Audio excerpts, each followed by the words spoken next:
Hi, this is JP Morgan here. Today on the Slant Lens, we're going to take a look at how sensor size affects depth of field. I've always wanted to look at this comparison. I've got Angelina here with me today. Hi. We're going to look at each one of the different formats. We're going to start with the Panasonic G9 II. Then we're going to take a look at the APS-C sensor, the R7 from Canon. We've got the Sony A7R5, which is that full frame. And then we've got that large medium format with the GFX 102. We're just going to look at each one of these cameras and see how the depth of field at the same aperture affects the image and how much depth of field you get. It's an interesting comparison to know and to understand as you make a decision about which one of these sensors is right for you. So let's get started and see what we can do. So let's talk about how we're going to set this test up here. So I've set my camera up here and the cards are 6 inches apart. And I'm going to set the camera at 3.5 feet from the number 4 card. So that's about the distance I'm going to use to do the portrait of Angelina. And so that just gives me a consistent. Each one of these cameras will go on the same tripod. They'll each be 3.5 feet from the 4. And we're going to take a look at 2, 8, 5, 6, and 11 and just see how that focus really differs between each one of the sensor sizes. So we're going to go ahead and shoot through these now using those cards and just see the focus. You'll be able to see very easily how much the depth of field moves forward and back, which is a really interesting thing to understand because depth of field moves forward about 1/3 and back about 2/3. We'll be able to see that when we look at the cards and just see exactly how that depth of field is building forward and backwards. And we'll be able to compare between the different sensor sizes how shallow the depth of field is at 2.8, at 5.6, at 11. So let's shoot through these, all of these with the sensor about 3.5 feet from the number 4 cards. Let's go after it.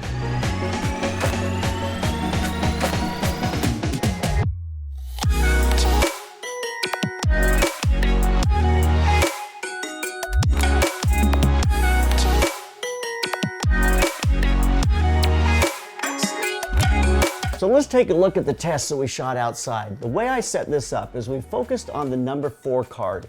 Each one of these cards is 6 inches apart, and it should give us an idea of how many of these cards we can hold in focus at a certain aperture and on a certain sensor size.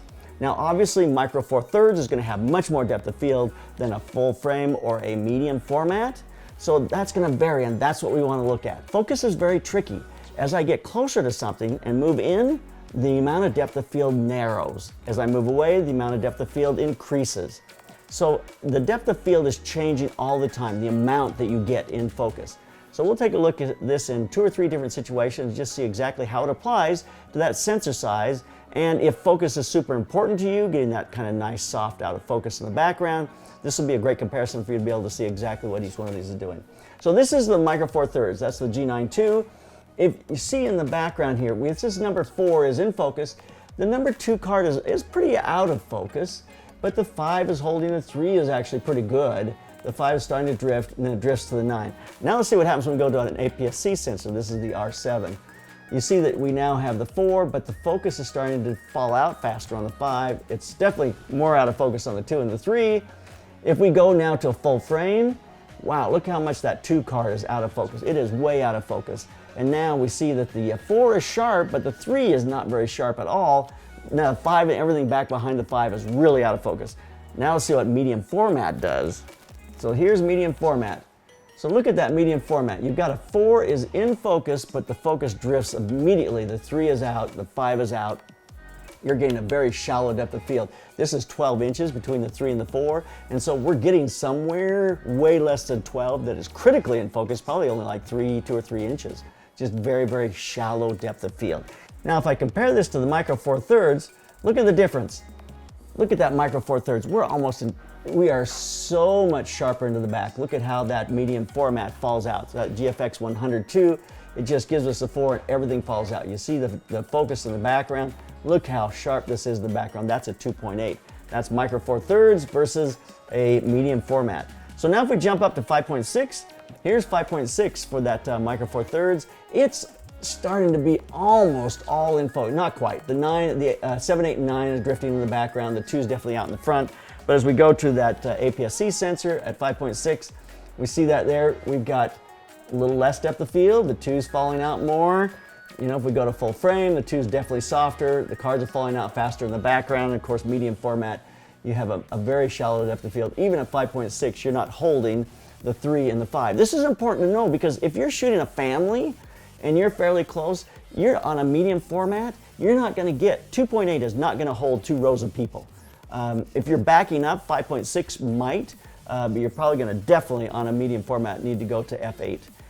If you go back to, say, the full frame, you could probably f8, you can hold 2 rows of people as you back up. We'll take a look at that as we get back further, because as we back away, we get more depth of field. So there's 5.6. Look what happens when we go to f11. So there's f11 on the Micro Four Thirds. That's the G9 II. It's just, you have, the 2 is definitely sharp, the 9 is almost sharp in the background.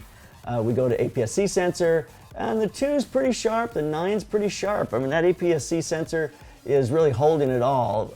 Full frame, it's a little soft in the front on the 2, 9 is a little soft in the back, the 8 and 9, 7, 8, and 9 is starting to drift. And then we go to the medium format, and you see that you have less focus up there. At f11, we're still getting some fairly nice softness, some nice bokeh in the background. So even at f11, that medium format is giving us a pretty shallow depth of field. Hey, it's JP here. You know, storage for us is always a problem. We have 200 terabytes of storage. When it came time to add more storage, we looked around for something that would give us more accessibility when we're on the road. We chose the QNAP TS AI642. So the QNAP AI642 has a new type of NPU. This NPU is really customized to be able to work and to perform AI tasks. It just gives you the ability, almost like the human brain, to find, retrieve images and video. So it's set up to do AI. So the NAS can achieve up to 294 megabytes in read and 293 megabytes in write speeds. So it gives you really fast read and write speeds because of that 2.5 gigabit Ethernet connection. There's a really interesting app that you can use with your QNAP that allows you to find and sort your images. It's called QMaji. QMaji is really an AI program that helps you to find, sort, and locate images on your NAS system. QMaji integrates face recognition, object recognition, location recognition, all those types of things that allow you to have different layers to search and find the images and video you've stored on your NAS system. You can also use this on your phone or your mobile device, which is really interesting to us because sometimes we need to locate things and we can get on, find images, we can bring those images, we can sort them, send them to people. It just gives us access to our library using our phone. So there you go, that's why we chose the QNAP TS AI642.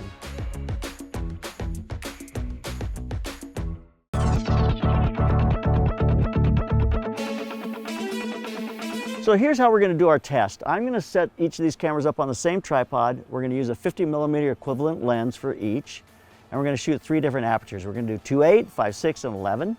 And we're going to now compare those and just see how the depth of field is different on each one of those sensors. So I'll get some shots of Angelina here using each one of these different cameras, and we'll just look at the depth of field. That'll show us in a real life situation how the background falls out of focus and how the focus looks on a person's face. All right, so let's shoot through each one of these cameras. So I'm going to start with the GFX 100 II, and we're going to shoot our images here at 2.8, 5.6, and 11. A little smile there for me. So we're going to go to the Sony A7R V, which is a full frame camera, and we'll shoot through those same 3 apertures. We're going to go 2.8, and then to 5.6, and to f11.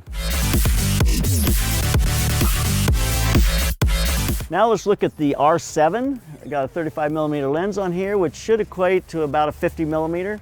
And we're going to shoot through the same apertures, 2.8, 5.6, and f11. All right, looking right here. That's that APS-C sensor. So now let's look at that Micro Four Thirds. It's the Panasonic G9 II. And we'll get some shots both at 2.8, f11, and 5.6. All right, here we go. So let's see how this relates to a person. So here's the G9 II, that Micro Four Thirds. Even though there's a lot of depth of field with that Micro Four Thirds, I'm still getting a soft, kind of a nice soft background. But look at the difference as I go to an APS-C sensor, that background becomes more creamy, it becomes a little nicer. If I go now to full frame, it's even softer. That 2.8 gives me a really soft background. And of course, when I go to that medium format, it's beautifully out of focus. Look at those two together. If I go with that full frame and the medium format, it's just a little softer, a little nicer. If I go to the G9 II, which is that Micro Four Thirds, look at the difference in those with regards to how the background falls out of focus. It's just beautiful on that medium format. We're still holding a lot with that micro four thirds. So let's take a look at that back shoulder. There's the micro four thirds. Her back shoulder is pretty much in focus at 2.8. When I go to the APS-C, we start to see it drifting just a little bit. When I go to the full frame, look at that, how it's starting to drift in the background. But when I go to that medium format, her back shoulder is way out of focus at 2.8. So let's take a look at these four images lined up next to each other. That micro four thirds, so much depth of field down to that medium format that drops so far out of focus. You really see it on her shoulders. You go from micro four thirds to that medium format, that shoulder falls way out of focus. That's pretty interesting to see there. Okay, now let's take a look at 5.6. On the micro four thirds, her back shoulder's in focus. The background's starting to be pretty sharp back there. You're starting to be able to see a lot of definition. APS-C, back shoulder is very much in focus. The background's starting to drift just a little bit. Then we go to the full frame. We got a nice out of focus in the background. Her back shoulder is starting to drift a teeny bit, not much. When we go to the medium format, that GFX 102, her back shoulder starts to really drift. So there's a big difference. That's a 5.6. Now at 5.6, we still are falling nicely out of focus with that medium format. It's full frame, it's pretty nice. APS-C starts to be more and more in focus, and the micro four thirds. So you can see that difference, that comparison there is really interesting. If we go to f11 in this situation, at f11 on a micro four thirds, it's all pretty much in focus. It does drift a little bit in the background, but generally speaking, it's pretty sharp from front to back. That R7, great, it's in focus from front, and it's starting to drift some in the background. When we go to the full frame, the A7R5, we see it drifting in the background. Even at f11, starting to give us a little bit out of focus back there. Then we go to the medium format, and you see that even at f11, the background is giving us just a little bit of out of focus. This is one of the reasons that people love medium format. It's one of the reasons I shot with a Hasselblad for so many years in my professional career.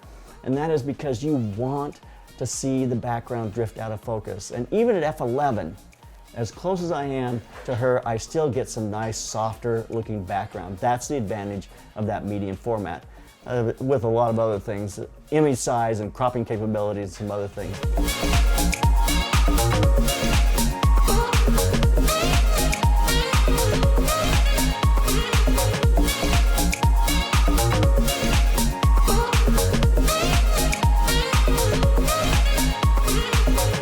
All right, now let's take a look at a full figure. You've got to back up to be able to shoot a full figure, which means you're going to get more and more depth of field every step you take backwards. So let's just take a look at how these compare. This is 2.8. This is where it's pretty hard to give yourself a shallow depth of field because you've backed up so much. This is that micro four thirds at 2.8. Look at that background. It just is, it's pretty sharp even at 2.8. At APS-C, it starts to fall more out of focus. Then we go to the full frame, and you see it falling more and more out of focus, and then you see this, finally the medium format, and it falls very much out of focus. The sun was coming in and out when I was doing this test, so don't let that fool you. Just look at the focus in the background. Look at the trees and how they become more and more in focus. You look at those four up next to each other, and you can just see how that foliage in the background slowly falls out of focus. That's at 2.8. At 2.8, her figure is in focus in just about every single one of these formats, but the background is where it really tells a story. Look at the ground behind her. Look at the grass. It kind of is all in focus. By the time you hit medium or full frame, it's drifting behind her. Once you hit the medium format, the grass is out of focus just slightly behind her feet, and you can see the difference that that creates. Let's see what happens now if we go to 5.6. At 5.6, I didn't go any further than 5.6 because at 5.6, on that micro four thirds, everything is pretty much in focus. I mean, you see the grass in the background, same with the APS-C.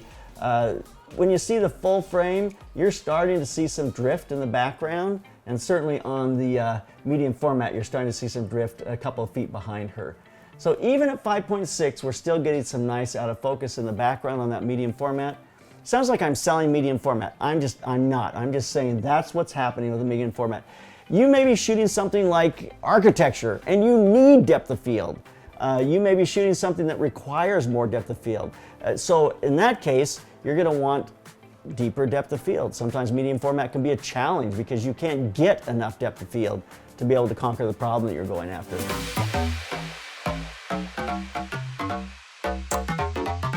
Next, I took this camera out and just shot some images and played with the different formats to see exactly how they react in a real life situation. So we took our model out, photographed in some greenery, and let's see exactly what we get. Here's some of that G9 II, which is a micro four thirds sensor. Let's take a look at those images.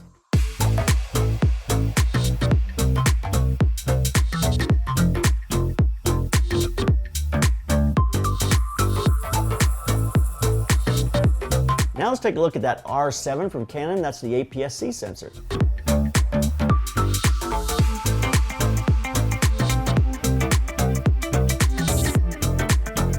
Here's the full frame images from that A7R5.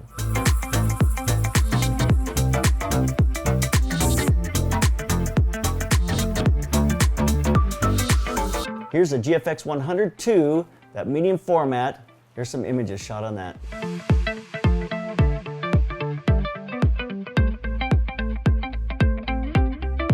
So let's wrap this up. Each one of these sensor sizes has an application you can use it for. I can see a use and a way to be able to use each one of these in a time when it will be very effective. So this is just information I want you to have so you can understand when you decide on one of these cameras how depth of field is going to be affected. Depth of field is one of the key elements that we use when we're photographing for creative purposes. Whether we want it to be deep or shallow, that becomes a creative decision. With this information, you can decide on a camera and how to use that camera that'll give you the outcome that'll most match what you're trying to do. Shallow depth of field for some applications is great. Deeper depth of field is really needed in other situations. So leave us some comments. I'd like to hear what you think about this comparison. And if you want some other lessons to talk about format comparison, check out this lesson. It's really a great place to see the difference between the different formats. So keep those cameras rolling and keep on clicking.